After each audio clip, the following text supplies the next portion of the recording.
Queridos irmãos, todo mundo conhece aquela música do Zaqueu? Alguém já ouviu? Alguém nunca ouviu a música do Zaqueu? Como que ela começa? Como Zaqueu, eu quero subir o mais alto que eu puder, só para te ver, olhar para ti e chamar sua atenção para mim. Por que será que nós não cantamos essa música na nossa igreja? A gente canta várias músicas de diversas igrejas, né? A banda dos jovens canta a música de uma igreja da Austrália, canta a música da Aline Barros, canta diversas. A gente não tem preconceito. Mas qual será o problema dessa música do Zaqueu? Por que as igrejas luteranas, as igrejas da Reforma, presbiteriana, luterana, né, metodista, não cantam a música do Zaqueu? Uma música tão bonita, né? A gente escuta na rádio, ela dá um sentimento gostoso, né? Entra na minha casa, ela é uma música bonita mesmo, a melodia dela é maravilhosa. A gente vai ver hoje por que a gente não canta essa música. Essa música tem alguns problemas muito sérios que não tem como você nem adaptar. Tem música que você consegue dizer assim, não, é uma licença poética. Por exemplo, quando a gente faz o programa de Natal, nós colocamos os magos junto dos pastores na estrebaria. E isso, na verdade, nunca aconteceu. Os magos não foram na noite de Natal ver Jesus. Eles foram anos depois, 2 anos no mínimo, depois do nascimento de Jesus. Eles foram à casa de Maria e de José. Mas a licença poética de um programa de Natal para as crianças, né, a encenação permite você fazer esse modelo do presépio, porque todos sabem que um programa de Natal não é um relato histórico fidedigno de todos os pormenores, mas é um relato do nascimento de Jesus, e não fere nenhuma doutrina colocar os magos com os pastores, né? Nenhuma doutrina bíblica vai ficar afetada. Agora, a música do Zaqueu é um problema. Ela fere doutrina, ela fere a imagem que Deus tem de nós e nós de Deus. Nós vamos ver agora. Vamos olhar ali versículo 1 e 2. Abram a Bíblia em Lucas capítulo 19, versículos 1 e 2. Vamos ver o que acontecia na casa na vida de Zaqueu. Quem pode ler? Versículos 1 e 2.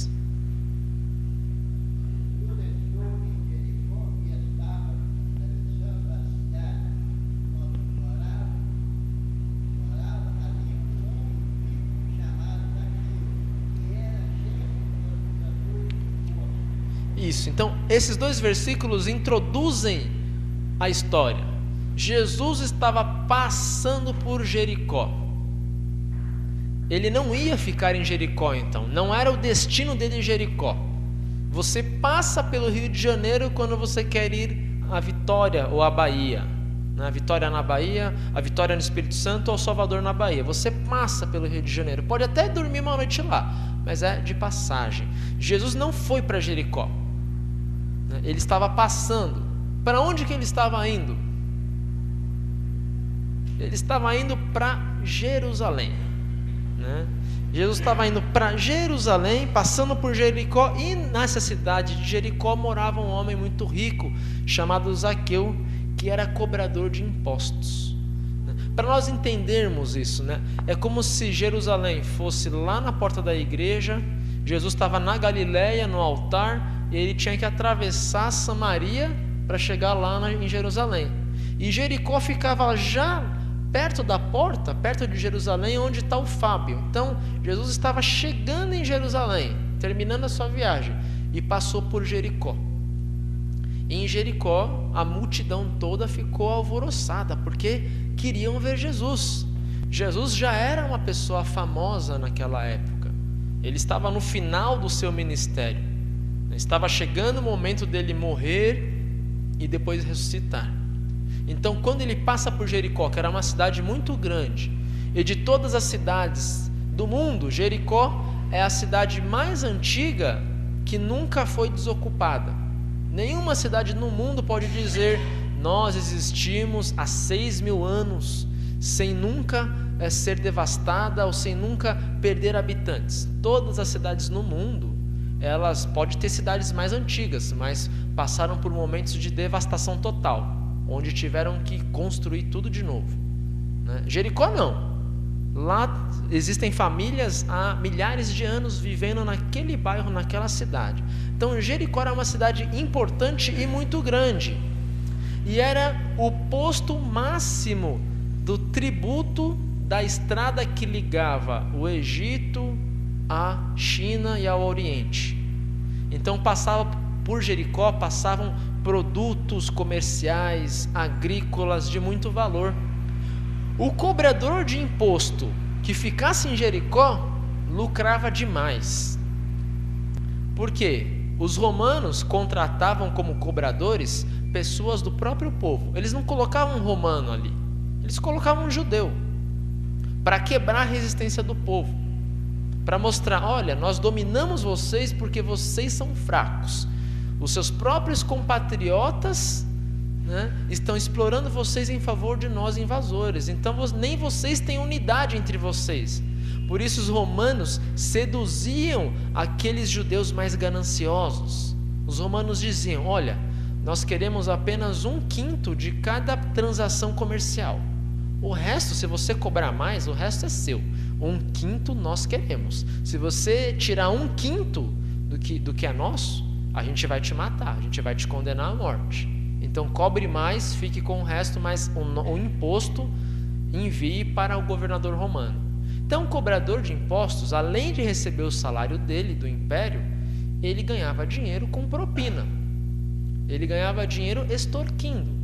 Ele ganhava dinheiro com aquele mercador do Egito que ia levar linho do Egito para a China e para a Índia, e o mercador tinha que pagar 1/5 do valor daquele material, mais a propina para o cobrador de impostos, que no caso aqui era o Zaqueu.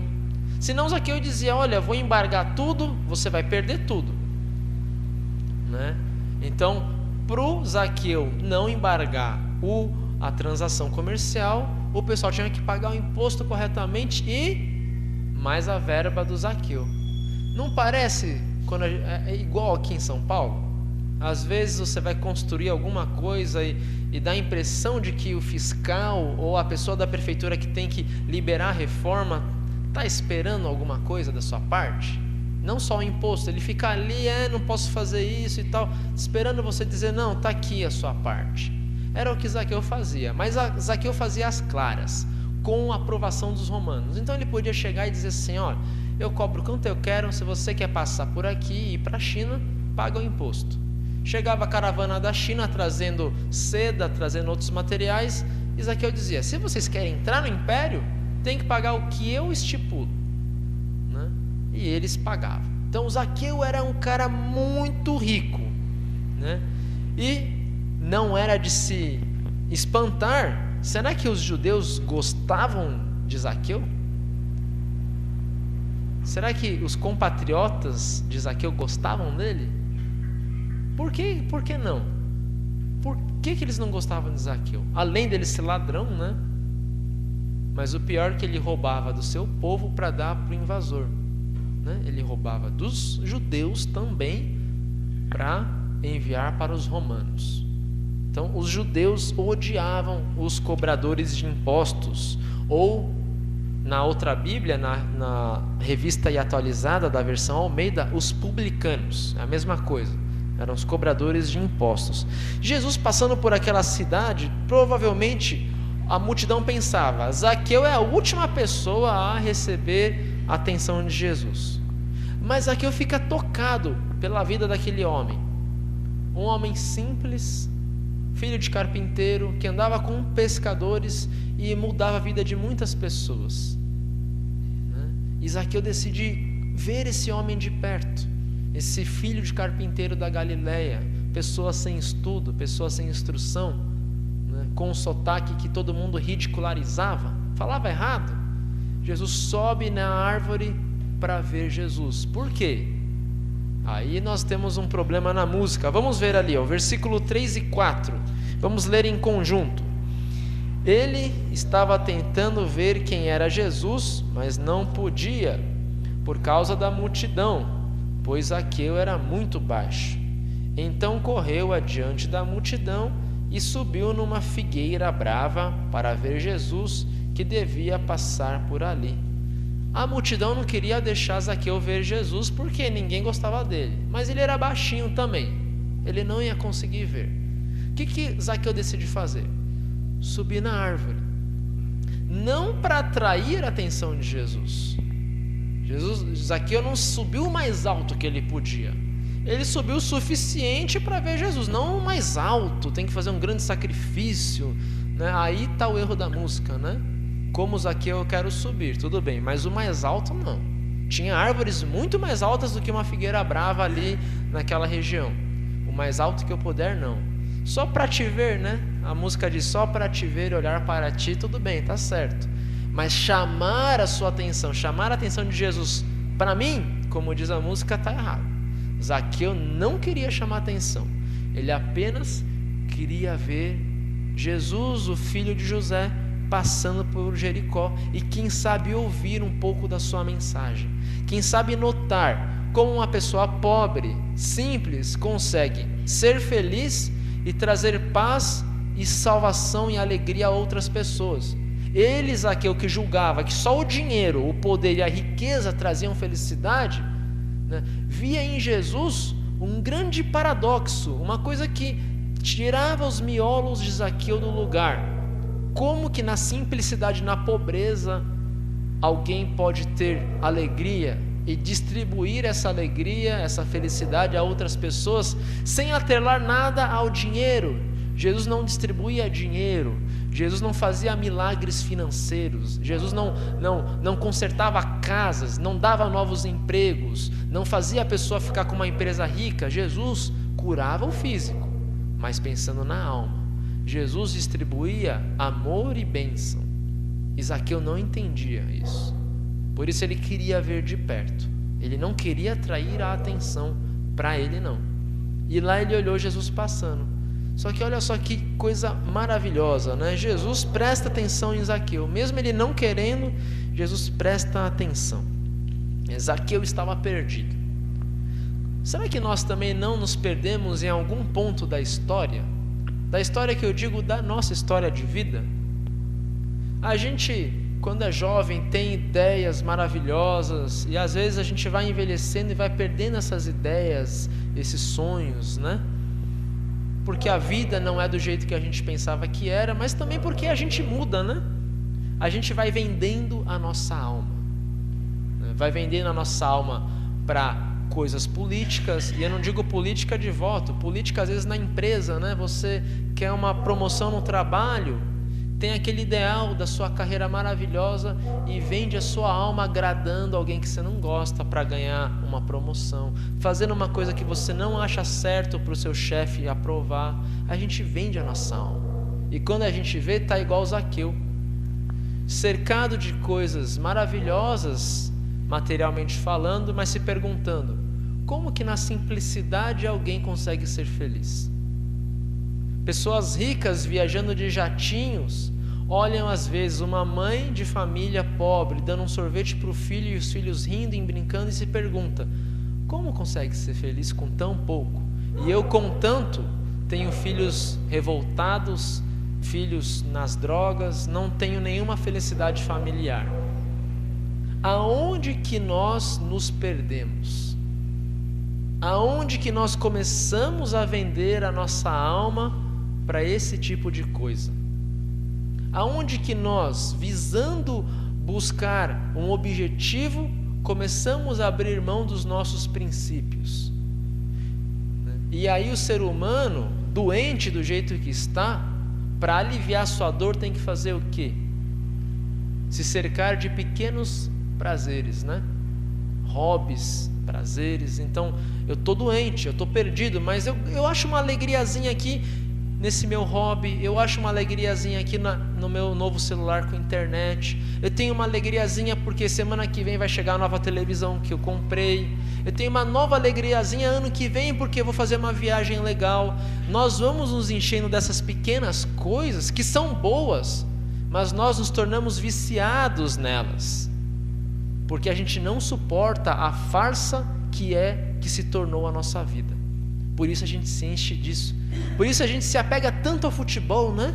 Quantas pessoas estão esperando a Copa do Mundo para ter um alívio da sua vida cheia de peso, da sua vida perdida? Nós vivemos semana após semana, de prazer em prazer, tentando fugir de nós mesmos. E aí nós ouvimos falar de Jesus e ficamos interessados. Uma pregação tão simples, uma pessoa tão simples que traz alegria e salvação a todas as pessoas. O pior é que às vezes a nossa situação de fracasso e de perda, nós transformamos isso também na pregação do Evangelho. Porque já não basta um culto com a pregação da palavra. Nós queremos ouvir a música do Zaqueu. Nós queremos chorar numa música. Nós queremos aquela oração que entre em nosso coração e faça um furacão lá dentro para a gente se sentir uma pessoa melhor ou especial. Nós precisamos sentir cada vez mais. E na verdade esse vício que nós trazemos lá fora, de buscar esse sentimento, esse prazer, transportamos para a nossa vida espiritual também. E aí nós exigimos de Deus: toca meu coração, faça-me sentir a sua presença, faça-me chorar, faça-me ficar emocionado, Senhor. Não basta a sua palavra, eu quero senti-la, eu quero sentir o seu poder, eu quero ouvir a sua voz falando comigo, eu quero me sentir bem.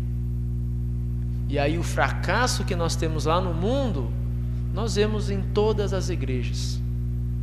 Cultos esvaziados da palavra, cheio de louvor, cheio de música, mas de palavra quase nada, né? Congressos e programações da igreja onde a palavra é só um acessório para o pessoal se reunir e fazer festa e assim por diante. O vazio lá fora está entrando na pregação do Evangelho, e esse é um grande problema, porque é só na pregação da palavra que Jesus vai encontrar as pessoas. É só na simplicidade aqui de ouvir Jesus falar que Jesus vai chamar Zaqueu, desce daí. E foi isso que Jesus fez. Vamos ler ali no versículo 5 e 6. Vamos ler em conjunto, né? O que Jesus disse para Zaqueu? Quando Jesus chegou àquele lugar, olhou para cima e disse a Zaqueu: Zaqueu, desça depressa, pois hoje preciso ficar na sua casa. Zaqueu desceu depressa e o recebeu na sua casa com muita alegria. A visita foi inesperada para Zaqueu. Jesus olhou para cima, viu Zaqueu e falou: Zaqueu, desça depressa que eu vou comer na sua casa. E Jesus foi na casa de Zaqueu e Zaqueu o recebeu muito bem, com muita alegria. Por quê? Porque Jesus tinha as palavras da vida eterna. Não era a música da vida eterna, não era o milagre da vida eterna, não era um sentimento da vida eterna, mas eram as palavras da vida eterna. O que Jesus ensinou para Zaqueu? Que ele não precisava da riqueza, que ele não precisava roubar ninguém para ser feliz, ou para preencher o seu vazio. O que Zaqueu precisava era o quê?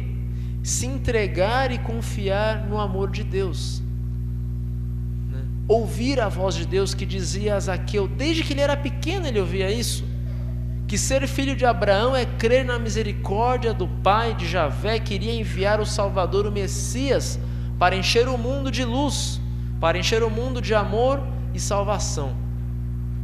Jesus desceu da sua glória e habitou de forma simples e pobre entre nós, justamente para mostrar isso, que não é com ouro, nem prata, nem bens, nem uma grande guerra, nem com grandes espetáculos que Jesus comprou a nossa salvação. Ele comprou a nossa salvação no espetáculo mais feio possível, no lugar mais feio possível, tão feio que era o lugar que era chamado de a caveira. O Gólgota significa caveira.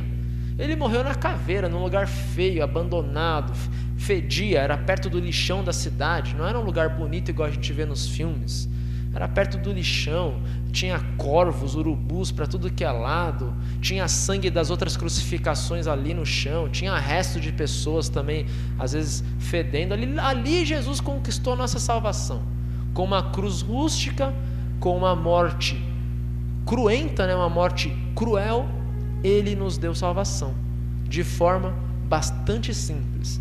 E a salvação também é simples, como Ele era. A salvação é o quê?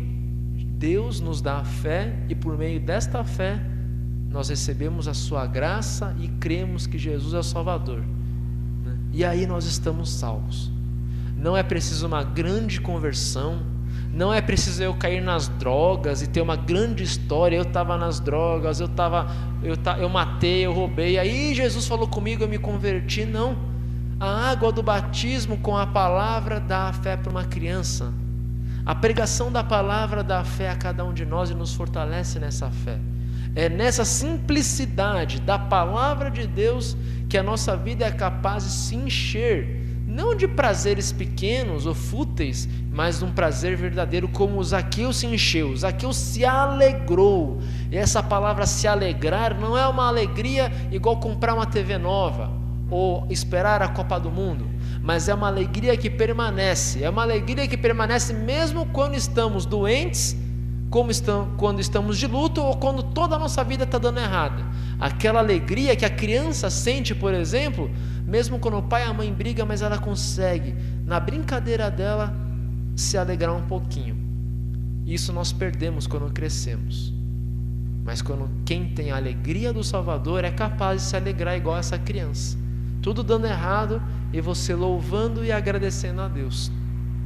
Nessa simplicidade. Meus queridos irmãos, Jesus teve misericórdia desse pobre homem chamado Zaqueu. Será que ele continuou roubando? Ele acreditou no Evangelho, Jesus mostrou sua misericórdia a ele, e de livre e espontânea vontade, o que Zaqueu decidiu fazer? Vamos ler os versículos 8 e 9, né? Zaqueu se levantou e disse ao Senhor: escute, Senhor, eu vou dar a metade dos meus bens aos pobres, e se roubei alguém, vou devolver 4 vezes mais.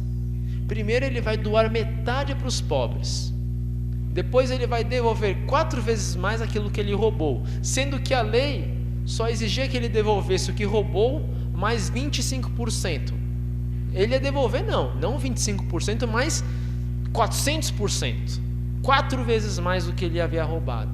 Em outras palavras, ele ia ficar completamente pobre.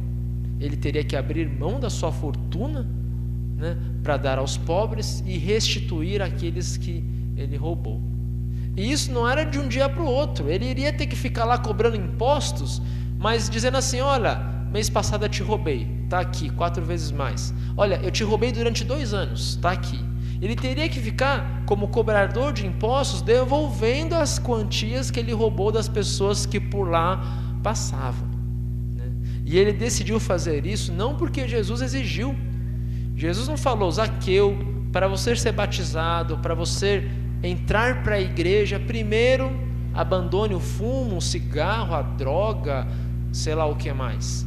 Jesus apenas ofereceu: Zaqueu, vou ficar na sua casa, trazer salvação a você. E Zaqueu, depois que viu a misericórdia de Deus e o amor, que decidiu mudanças na sua vida. Às vezes nós invertemos tudo na nossa vida. Às vezes nós achamos que vir à Santa Ceia a gente tem que vir sem pecado nenhum.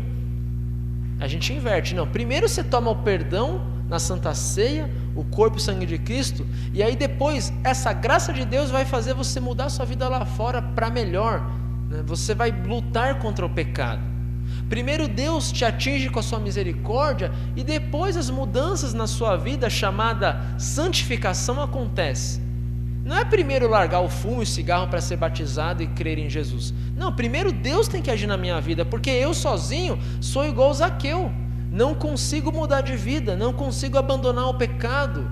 A gente é fraco, vazio. Primeiro Deus age no meu coração, e aí, com a posse dessa bênção e desse amor, nós somos capazes de decidir: Jesus, eu vou parar de trair minha esposa, eu vou parar de sentir ódio do fulano de tal, eu vou parar de brigar com as pessoas, eu vou largar o cigarro, eu vou largar a bebida. Aí as mudanças começam a ocorrer. Se você quer mudar a sua vida, pare de ser igual Zaqueu. Se você quer mudar a sua vida, pior ainda, pare de pensar que aquela música do Zaqueu é verdadeira. Não precisa chamar a atenção de Deus. Não precisa ficar olhando para você mesmo e fazendo força, subindo mais alto para Deus olhar para você. Se você quer mudar algo na sua vida, algo incomoda você, algum pecado te incomoda, olhe para Jesus e diga: Jesus, venha, ceie na minha casa, mostre o seu perdão e o seu amor a mim, e eu sei que a sua ação no meu coração vai me dar forças para lutar contra o pecado. E aí, de posse dessa bênção, desse amor, desse poder de Jesus, nós iremos lutar contra aquilo que nos aprisiona. Que Deus nos conceda confiança nessa misericórdia, que a nossa vida mude para melhor, lutando contra o pecado, não por uma exigência que nós temos em nós mesmos ou de alguém, mas porque de livre e espontânea vontade eu assim quero fazê-lo. Que Deus nos conceda sempre essa força na sua graça e misericórdia. Amém.